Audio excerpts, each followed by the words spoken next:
The Bhopal disaster is a chilling example of one corporation's criminal act and its attempts to cover up its wrongdoings. On the night of December 2nd, 1984, approximately 40 tons of deadly chemical gas, MIC, leaked from the pesticide factory owned by Union Carbide Corporation in Bhopal.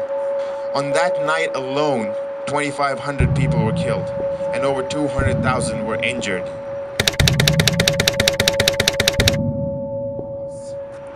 In 1989, Union Carbide and the Indian government negotiated a settlement that amounted to a measly $500 per victim, an amount that is paltry even by Indian standards. In 2001, Union Carbide became a fully owned subsidiary of Dow Chemical Company. To this day, Dow refuses to clean up the site near the Union Carbide factory.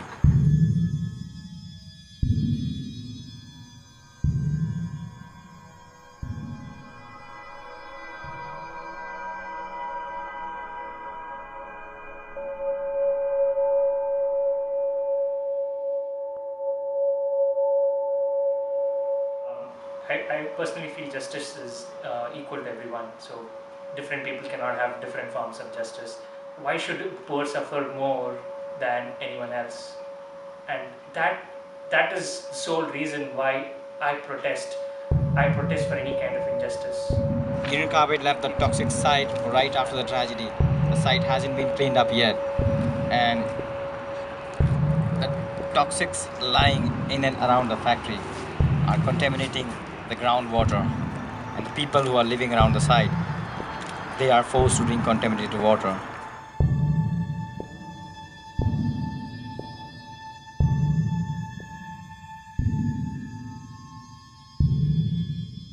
Right now, the factory is still there, it's still leaking toxic waste, and because of that, the mother's milk, I've just become a father, and there is mother's milk that is having cadmium in it.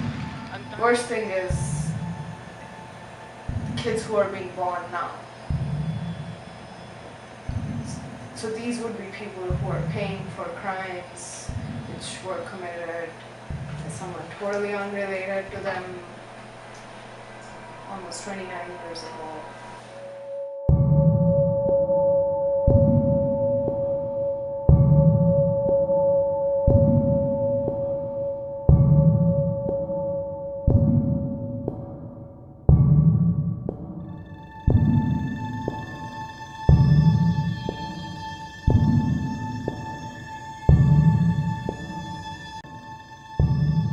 Recently, I came back from Bhopal. I visited. It's then when you're in the midst of all that environment, that world, those narrow lanes, and also the Union Carbide factory, that you realize that this is something which has never been buried and done away with. This is not a chapter which is over. So, we people from Bhopal, we are still fighting for clean water, proper treatment, rehabilitation, and proper compensation. What happened in Bhopal didn't end in 1984. In addition to the suffering of the survivors, Bhopal manifests itself even today in several ways. In the Shell Niger Delta oil spill, the Tazreen Bangladesh factory fire, the Texas pesticide factory explosion. And that's why Bhopal isn't an Indian issue. It's a global one. And that's why even today, international solidarity is of utmost importance. We have also just launched a global solidarity campaign, which is a relay fast, a year-long campaign where a person fasts for an entire day in solidarity with the survivors of Bhopal. I fasted for Bhopal today.